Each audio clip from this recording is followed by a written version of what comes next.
I was holding a dish towel when I heard my father give my condo away. The kitchen smelled like cinnamon and roast. In the dining room, my dad raised his voice for the whole family to hear. He said the condo would be a Christmas gift for my sister's family, a real home for the grandkids, settled after the new year. My parents had never once asked me. I owned that place. I paid for it. And I stood there, towel in hand, and I clapped. I smiled. And then I did the one thing none of them saw coming. Welcome back to Hidden Family Revenge. I'm Myra, 34. This is the story of the night I heard my own family hand over the home I built with my own 2 hands, and what it cost them. If you have ever been treated like your life belongs to everyone but you, stay with me. Drop a comment and be sure to subscribe. I drove out to my parents' house every Christmas Eve with a pie in the passenger seat and a check in my coat pocket.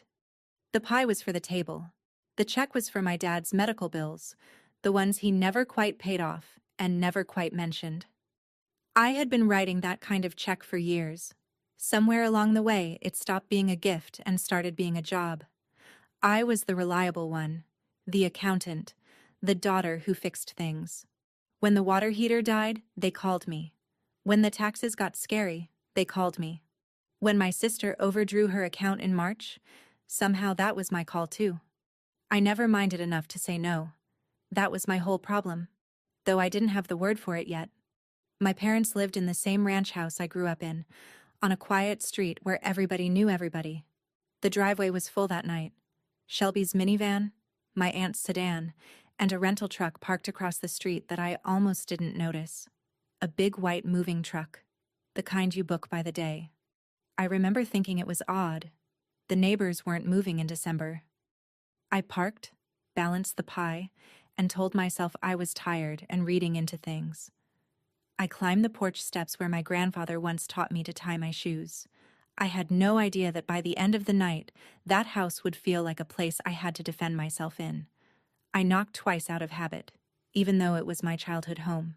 My mother opened the door, kissed my cheek, and said, "Your father has news." She was glowing. I should have asked what kind. Dinner was loud in the good way at first. 11 of us around a table built for 8, elbows touching, gravy passed twice. My dad sat at the head with that look he got when he had a card to play. Halfway through the ham, he tapped his glass and said he had a special announcement, but it would wait until everyone was done eating.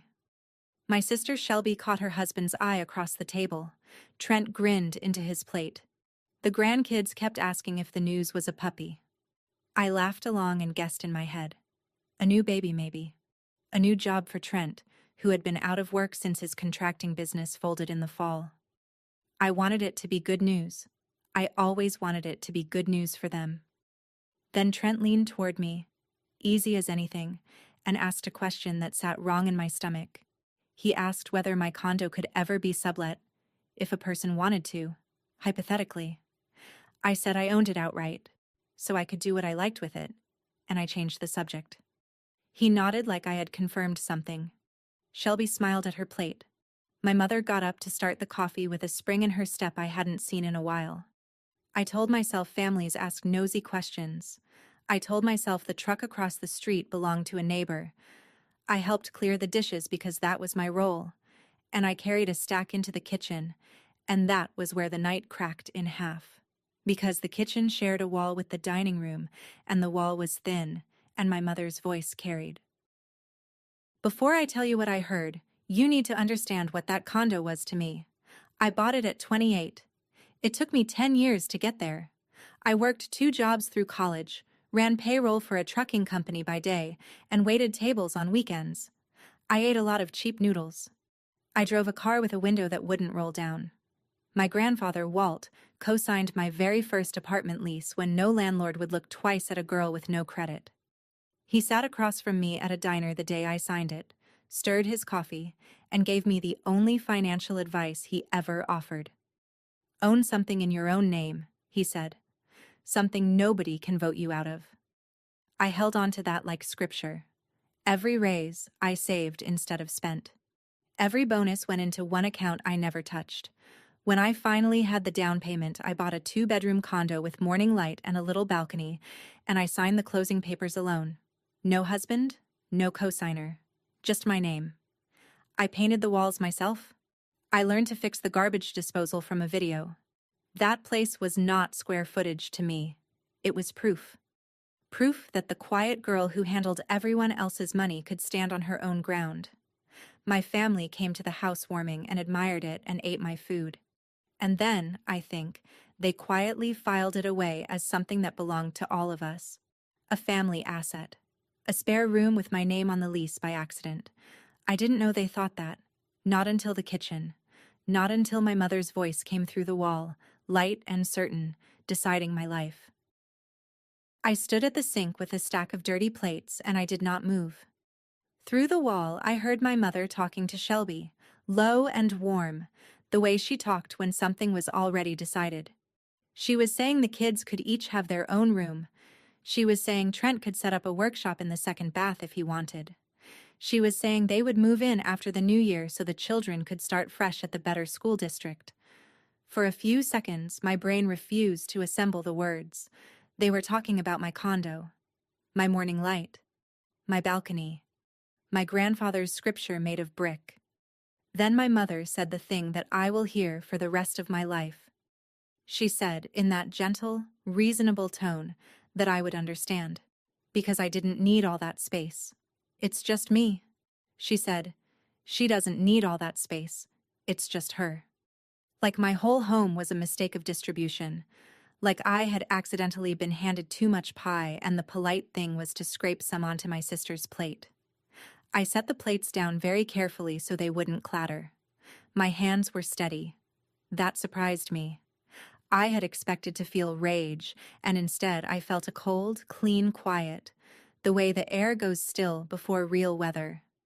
I understood, standing there, that this was not a plan they were going to ask me about. It was a plan they had already finished. The asking had been skipped on purpose, because somewhere in their hearts they were sure I would say yes. I always said yes.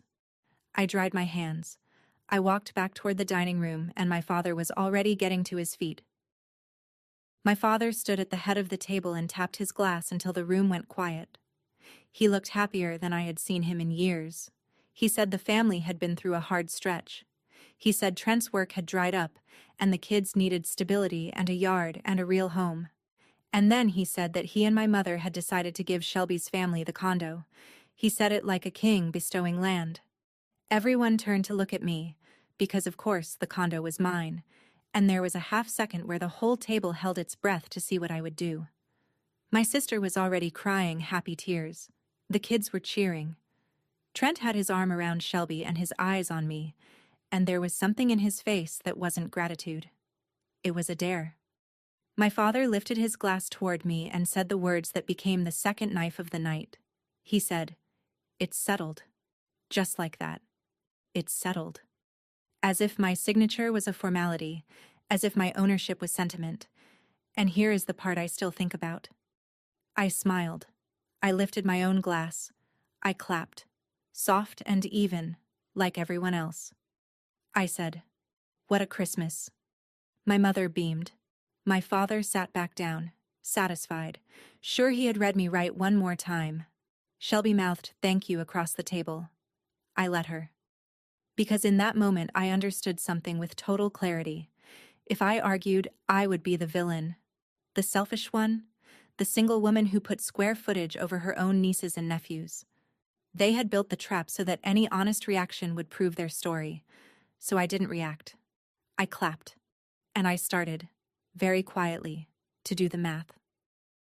I drove home that night with my hands at 10 and 2 and my mind somewhere far ahead of the road. The strange thing was how little I felt like crying. I kept waiting for it and it didn't come. What came instead was a list. I am an accountant.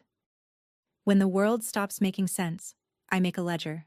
So I started one in my head. On one side, everything I had done for them. The checks, the tax returns, the water heater, the bailouts. On the other side, what they had just done in return. They had stood in a warm room and given away the one thing I had earned without their help. and they had not asked, because asking would have meant admitting it was mine.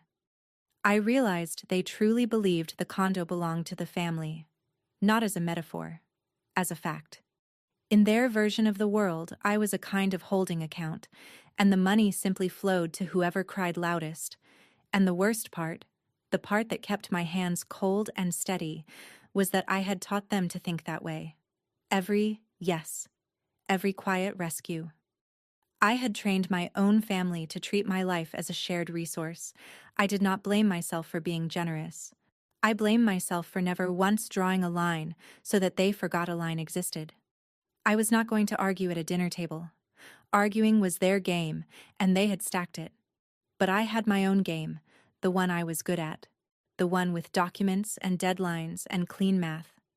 By the time I pulled into my own parking spot, under my own balcony, I had remembered an email I hadn't thought about in months. I woke up the morning after Christmas to a text from Shelby and a photo that made my coffee turn to acid in my mouth. The text said, "Thank you, sis. You have no idea what this means." The photo showed my niece and nephew standing on the sidewalk outside my building, pointing up at the windows, grinning. Trent had driven them over on Christmas morning to let them pick which bedrooms would be theirs. They were choosing curtains for rooms in a home I had not agreed to give up. Another text came in while I was staring at the first. Shelby asked if I could have the place empty by the 15th, because the kids' new semester started the 20th, and they wanted time to settle. She used the word empty like I was a storage unit they had rented and were now reclaiming. I put the phone down on the counter, screen up, and I made my coffee and I drank it slowly while it cooled. I want you to understand that I was not frozen. I was deciding. Part of me wanted to call her and scream the truth, that she was planning the layout of a house she did not own, that our parents had promised her my walls like they were theirs to promise. But I had learned something at that table. The moment I got loud, I lost. They would circle the wagons around the crying sister and the out-of-work husband and the kids who already picked their rooms, and I would become the cruel aunt who took bedrooms from children. So I texted back something short. Talk soon. Then I opened my laptop, and I started looking for an email from a man named Daniel Pruitt. Before I did anything else, I gave them one chance. I owed myself that, even if I didn't owe them. I drove back out on the 27th and sat at my parents' kitchen table, the same table where the announcement had been made, and I told them plainly. I said the condo was mine. I said my name was the only name on the deed. I said I had paid it off myself, every dollar, and that no one had ever asked me whether I wanted to give it away. I kept my voice level. I wasn't there to fight. I was there to give them a door to walk through. My father's face went tight. He said I was making it about money when it should be about family. My mother reached across the table and patted my hand and told me not to be selfish. She said Shelby needed it more, that the kids needed it, that I was young and single and could always buy another one someday. She said it so kindly. That was the thing that undid the last knot in me. She wasn't cruel. She genuinely could not see why a home with my name on it wasn't simply available to whoever in the family was struggling most. To her, my line in the sand was the selfish thing, not their gift of my house. I looked at both of them, and I understood the door was never going to open. They had not made a mistake I could correct with facts. They had a whole world view, and in it, I existed to absorb the family's problems quietly. So I stopped explaining. If you have ever sat across from people who love you and realized they cannot hear you, you know the specific loneliness of that table. Take that feeling and remember it. We are going to need it later. I told them I would think about it, and I drove home to make a phone call. Trent showed up at my condo that evening without calling. I opened the door, and he was standing there in his work coat, holding a tape measure, with the rental truck idling at the curb. The same white truck I had seen across the street on Christmas Eve. He had already booked it for January 1st. He asked if he could measure the second bedroom for the kids' bunk beds, like the place was already his. I did not let him in. He told me, friendly at first, that Dad had promised, that everything was arranged, that I shouldn't make this harder than it needed to be. When I said the condo was not his to measure, His friendliness slid off like wet paint. He told me his business had collapsed, that creditors were calling his cell at dinner, that this house was the only thing standing between his kids and a worse apartment than the one they were in. I felt for him. I did. That is the honest truth, and it made everything harder. But then he said that the family had decided, and that I was outvoted, and that I needed to fall in line. Outvoted. On my own home. I came very close right then to telling him exactly what I had spent the afternoon arranging. The words were in my mouth. I wanted to wipe the entitlement off his face, but I swallowed it, because a loud win is a small win, and I wanted the kind that lasts. I told him to take his tape measure home. I closed the door. Through it, I heard him say I would regret this. I leaned my back against my own door, in my own home, and I almost laughed at how wrong he had it. The only thing I regretted was waiting so long. That night, I sat on my own living room floor, back against the couch, and opened my laptop. I searched my inbox for a name I had almost forgotten. Daniel Pruitt. He was a local investor who had knocked on doors in my building 8 months earlier, looking to buy units to rent out. Most of us ignored him. He had emailed me a polite, specific offer for my condo, cash, no contingencies, and I had written back a polite, no thank you, because I loved my home and had no reason to sell. I found the thread halfway down a folder. His offer was still there in black and white, a real number, only a little under what the place might fetch on the open market with months of showings. At the bottom, he had written that the offer stood if I ever changed my mind and left his number. I sat there and looked at it for a long time. Selling my condo would hurt. I am not going to pretend it wouldn't. This was the place I painted, the place that proved I could stand alone. But I had learned that night exactly what my family thought my home was for. It was a thing they could give away. As long as I held it, they would treat it as the family's pantry, something to be raided whenever someone was hungry. There was only one way to make it truly, permanently mine in the only sense that mattered. I had to make it nobody's. I had to make it gone. You cannot give away what no longer exists. I copied Daniel's number into my phone. I did not call yet. There was one more thing I needed to check first. One boring legal fact that would decide whether any of this was even possible. The next morning, I called a real estate attorney I had done tax work for. A sharp, no-nonsense woman named Priya, who owed me a favor and charged me for it anyway. I asked her one question. If my name is the only name on the deed and the unit is paid off, can anyone stop me from selling it?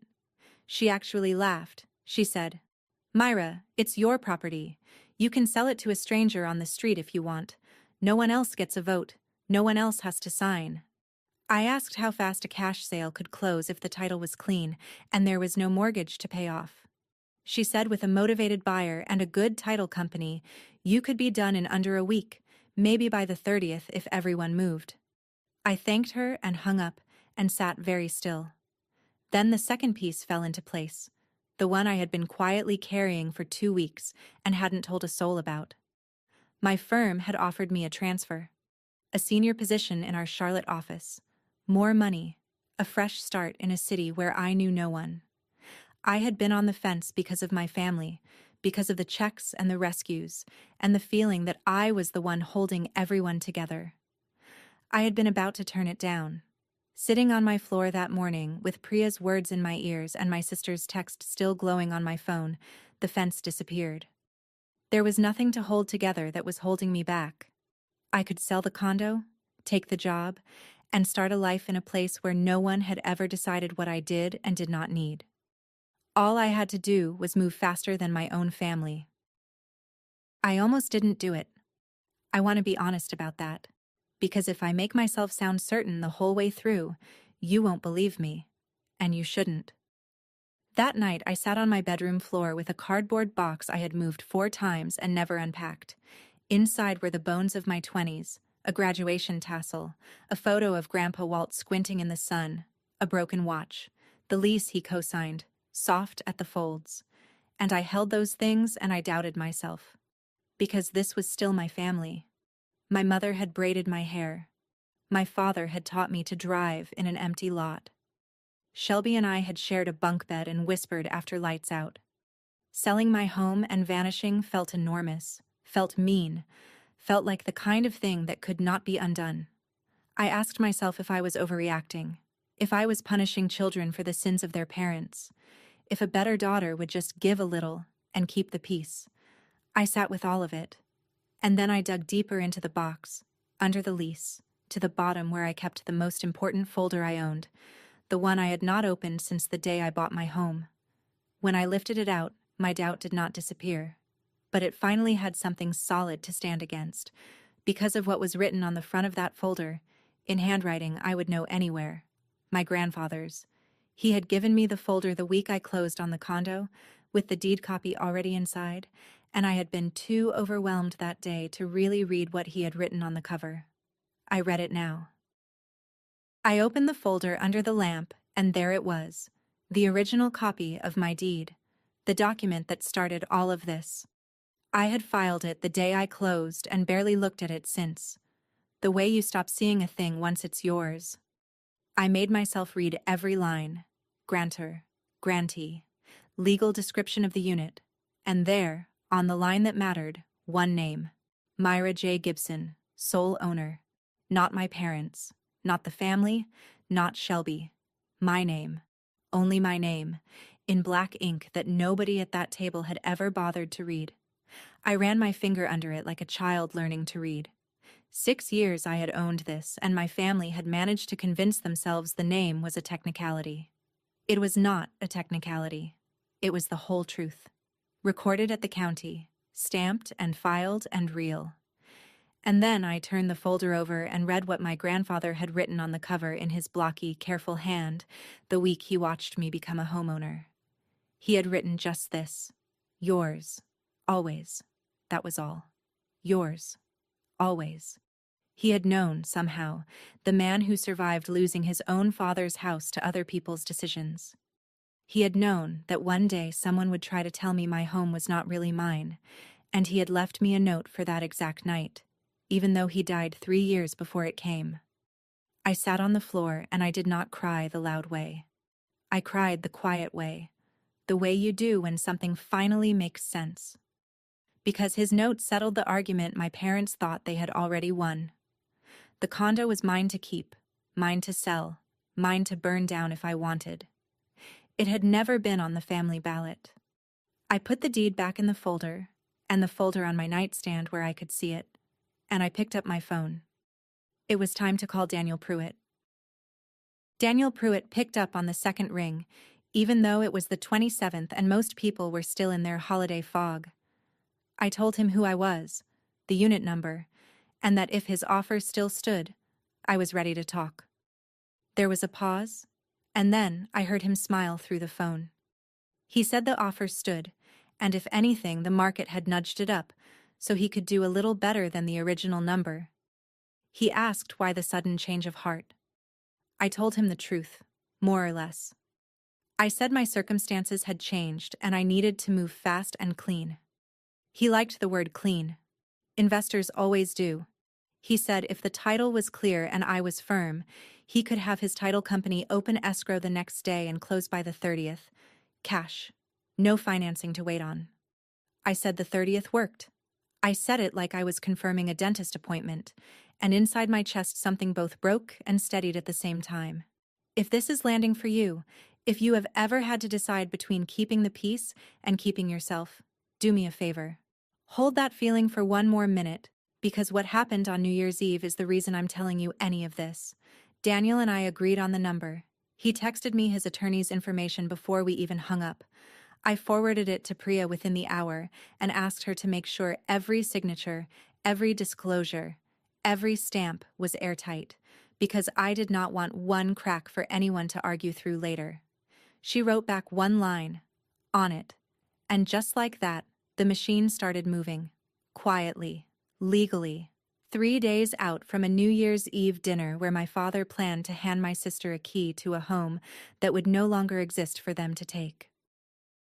The next 2 days were the strangest of my life, because on the outside nothing happened, and underneath, everything did. I went to work. I answered emails. I let my phone fill with messages from my family, and I did not pour gasoline on any of them. Meanwhile, escrow opened. The title company ran their search and confirmed what I already knew. Clean title.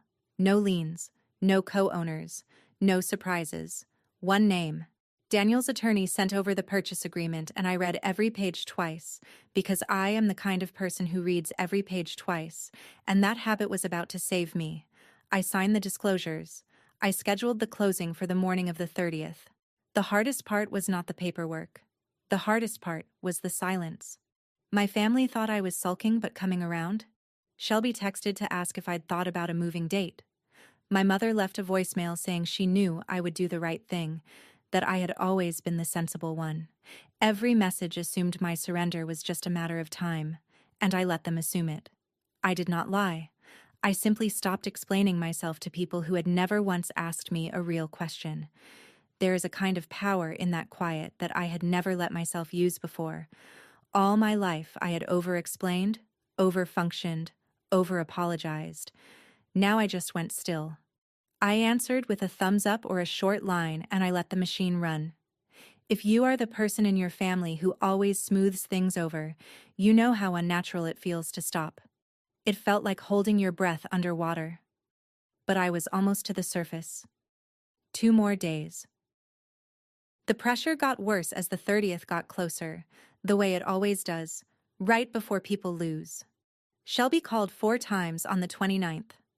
When I finally answered, she had the kids in the background and her voice was sweet and tight at the same time. She wanted to know when she could get a key. She said the kids were so excited, did I want to break their hearts?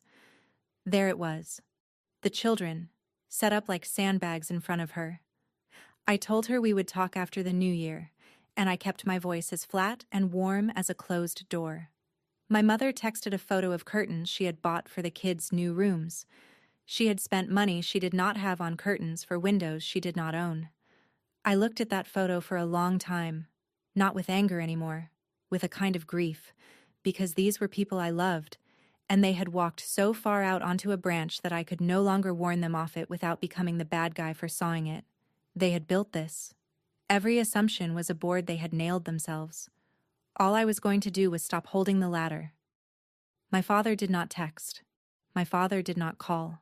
He was so certain it was settled that he saw no reason to check. That, more than anything, told me I was doing the right thing. A man who believed my home was truly mine would have at least asked if I was okay. He never wondered. He had already moved on to planning the toast. I knew there would be a toast. I knew my father. And I was beginning to understand exactly how I would answer it. The only call I actually wanted came from my Aunt Lorraine on the night of the 29th. Lorraine is my mother's younger sister, the one who says the quiet part out loud at every funeral. She called and asked, straight away, if I was okay, and the question caught me so off guard that I almost couldn't answer. She was the first person in my family in days to ask how I felt instead of what I was going to give. She told me my father had been calling everyone, the cousins, the neighbors, the old crowd from church. He had told all of them about the generous gift, the condo for Shelby's family, the proud grandfather making it right. She said he had practically sold tickets to New Year's Eve so people could watch him hand over the key. She was uncomfortable, she said, because something about it didn't sit right with her. She remembered me buying that place. She remembered how hard I worked. I thanked her for asking, and I made a decision in that moment. I did not tell her my plan, because I trusted her heart but not her ability to keep a secret in a family that ran on gossip. But I did ask her one thing. I asked if she would be at the dinner. She said she would. Good, I thought. Because what I was about to do needed witnesses, and not the kind my father had invited to applaud him. I needed at least one person in that room who knew the truth of where that condo came from, so that when the story got retold 100 times afterward, there would be one voice that could say, I was there, and it did not happen the way Ray tells it. Lorraine was going to be that voice. She just didn't know it yet. The closing was at 9 in the morning on the 30th, in a small office that smelled like burnt coffee and printer toner. It took 40 minutes. That is the part nobody tells you. The thing that takes 10 years to build can change hands in 40 minutes, with a pen and a notary and a stack of paper. I signed where the little flags pointed. Daniel signed across from me, calm and pleased, a man who had wanted this unit for 8 months and finally got it. The title officer slid the final documents into a folder and told me the funds would hit my account by end of day. And then, it was done. The condo was no longer mine. I drove back to the building one last time, let myself in with a key that wasn't really mine anymore, and stood in the empty living room I had painted with my own hands. The morning light came through the balcony doors the way it always had, indifferent to who owned the walls. I let myself feel the loss, because it was real, and pretending it wasn't would have been its own kind of lie. I had given up my home, not to my family, to a stranger, by choice, on my terms. There is a world of difference between losing something and letting it go. My grandfather's folder was already packed in my car. I took one slow walk through the rooms, said a quiet goodbye to the balcony, and locked the door behind me for the last time. Daniel would change the locks within the week. By the time Trent's rental truck pulled up on the morning of January 1st, there would be a stranger's name on the buzzer and a stranger's key in the lock. But before that, there was a dinner. There was a toast to ruin. That afternoon, while the sale funds were landing in my account, Trent texted me one more time. "Truck booked for 9 a.m. January 1st, he wrote. "See you there." "Bring the key." He did not ask. He informed. I read it standing in my half-packed apartment, boxes everywhere, the Charlotte job already accepted in an email I had sent that morning. I did not reply. There was nothing to say to a man planning to move into a house that had sold the day before. I could have let it end there. I could have simply not shown up on New Year's Eve, let them drive to a stranger's locked door on the 1st, let the truth arrive without me. It would have been cleaner. But I am not built for clean disappearances. Not entirely. My family had made their decision in a crowded room, on purpose, so the crowd would pressure me into yes. I decided the truth deserved the same audience. Not for revenge, though I won't insult you by pretending there was none in it. Mostly because I was tired of being the quiet one who absorbed everything in private while they performed their version of events in public. I wanted to stand in the same light my father had chosen for his toast and say one true thing, out loud, where everyone could hear it.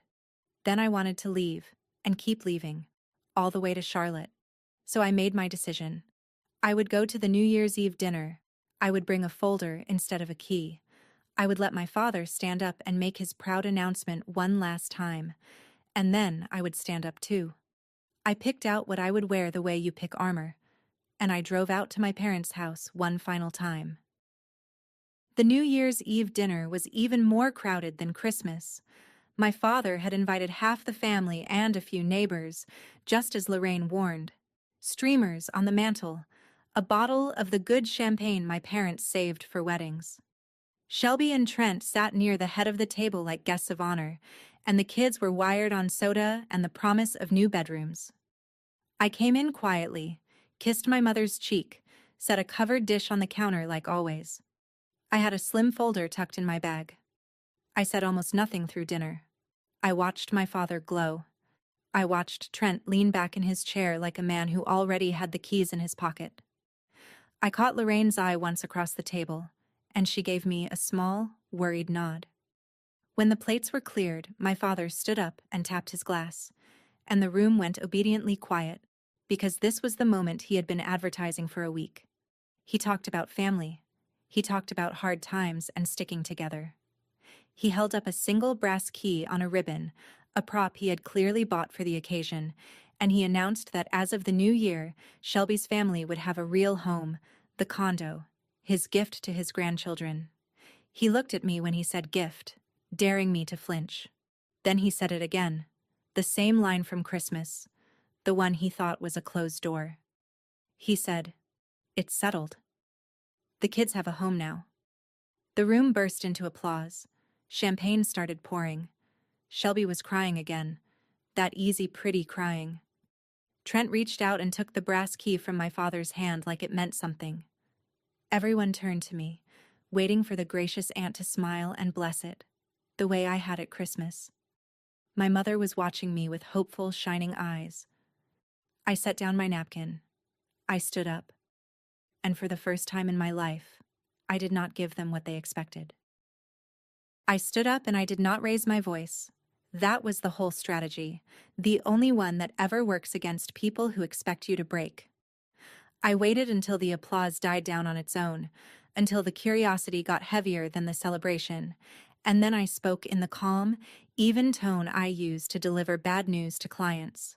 I said, "Before anyone gets too comfortable, there's something you all need to know." I opened the folder and I laid 2 pieces of paper on the table, right next to the champagne. The first was a copy of my deed, with my name, and only my name, highlighted.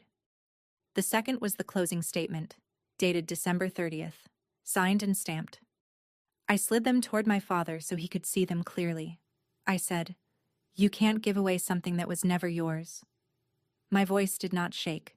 I said, "The condo was mine, my name, nobody else's, and it's not mine anymore either. I sold it 2 days ago." The room did not understand at first. There was a beat of confused silence, the kind where people glance at each other to check if they heard right.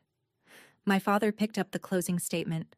I watched his eyes move down the page to the date and the signatures and the word that finished it. Sold. His face changed slowly, like ice going gray before it cracks. Shelby stopped crying. Trent set the brass key down on the table with a small click that was somehow the loudest sound in the room. My mother put her hand over her mouth. And I just stood there, calm as a winter morning, and let the paper do what years of my explaining never could. I had spent my whole life trying to make them hear me with my voice. It turned out all I ever needed was a notarized date and the nerve to stop apologizing. The quiet held for 1 long second. Then it broke. Trent went first, the way I knew he would. He shot to his feet so fast his chair tipped over behind him. He slammed his hand flat on the table and the champagne glasses jumped. He shouted that I had ruined his family, that I had stabbed my own nieces and nephews in the back, that the truck was booked. The kids had picked their rooms. Who did I think I was? Spit flew. His face went purple. Shelby was right behind him, crying for real now, the ugly kind, demanding how I could be so cruel, so selfish, so cold.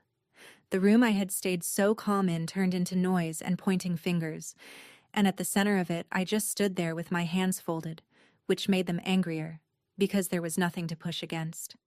My father found his voice and roared that I had no right, that this was a family matter, how dare I? And that was when I gave the line back to them, the one my mother had said through the kitchen wall on Christmas Eve, the one that started all of it. I waited for a gap in the shouting, and I said it quietly, so they had to go quiet to hear it. I said, "You kept telling everyone I didn't need all that space, that it was just me. I let that land." Then I said, "Well, now none of us have it." The whole room went dead silent. Shelby's mouth opened and nothing came out. Trent's purple face just hung there. My father sat down hard, like his legs had quit. I had not yelled. I had not insulted anyone. I had simply handed them back their own words with the math attached, and the math was final. Across the table, Aunt Lorraine had both hands pressed to her chest, and there were tears in her eyes, but she was nodding. She was nodding the way you nod when somebody finally says the true thing out loud. It was my mother who got to me, the way only mothers can. In the middle of all that noise, she didn't yell. She just looked at me with her hand still over her mouth and her eyes wet and confused, and she said in a small voice, "But honey, I only thought, you always seemed so fine." And there it was. The whole thing, in one sentence, with no villainy in it at all, just a lifetime of quiet assumption. She had decided I was fine. She had decided it so long ago and so completely that it stopped being something she checked and became something she built on. My being fine was the foundation under all of it. The checks, the rescues, the giving away of my home. Because Myra is fine. Myra doesn't need help. Myra doesn't need that space. Myra will understand. I felt my throat go tight, but I did not let it pull me off course, because softness here would undo everything. I looked at her and I said gently, "That was the problem, Mom. You decided I was fine, so my whole life was something you could spend." I said I loved her, and I meant it, and that was what made it land. I told her I was done being the family's emergency fund. I told her the bank was closed. Not in anger. In the flat, certain voice of a woman reading a balance. She started to cry, and part of me wanted to cross the room and hold her, the way I had held this family together for a decade. I didn't. Some boundaries only count if you let the other person feel the weight of them. I let her feel it. I did not forgive it away in the moment just to make the room comfortable. The room had been comfortable at my expense for 34 years. It could sit in the discomfort for one night. I picked up my deed and my closing statement and slid them back into the folder, because they were mine to keep, like everything else I had earned. Then I said the last thing I came to say, and I said it to the whole table, to the cousins and the neighbors and the people my father had invited to watch him be generous with my house. I told them the money from the sale was mine. I told them my life was mine. I told them I had taken a job in another city and that I would be gone within the week. I said I would always be their family, but I would never again be their account. Then I reached into my coat pocket and took out the spare key to my father's house, the one I had carried for years so I could check on them, let myself in, be the reliable one at any hour. I set it on the table next to Trent's useless brass prop. I said, "I think you can all manage from here." I thanked my mother for dinner, because she had still cooked it, and manners outlive everything, and I walked out. Nobody followed me at first. The room was too stunned to move. As I reached the door, I heard Lorraine's voice behind me, clear and steady, saying to the table, "She's right, you know. I remember her buying that place. None of you helped her. That was the witness I came for." I stepped out into the cold and the night air hit my face, and for the first time in longer than I could remember, my chest felt wide open instead of clenched. I got in my car. I did not look back at the house. I had already seen everything in it I needed to. I left for Charlotte on the morning of January 1st, my car packed to the roof, the sunrise in my mirrors. Somewhere around the second hour my phone began to light up, and it did not stop. By the time I pulled over for gas at noon, the screen said 79 missed calls. I sat in the gas station lot and scrolled through them once, just once, before I turned the ringer off for good. Trent had called 11 times, and his voicemails went from threats to bargaining to threats again. Shelby had called and texted in long, weepy paragraphs about how I had broken her children's hearts, never once mentioning that she had planned to take my home without asking.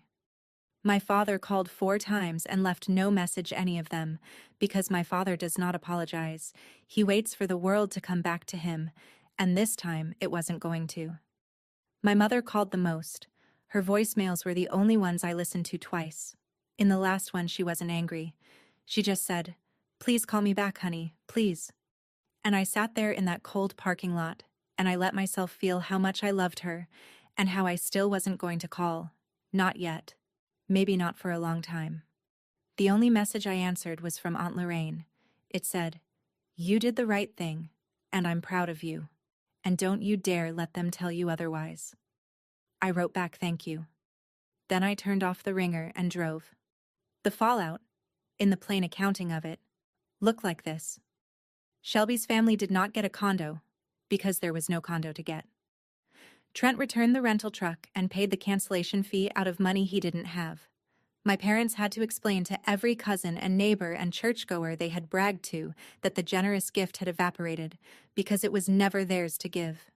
And for the first time in years, when something in that family broke, the phone that rang was not mine.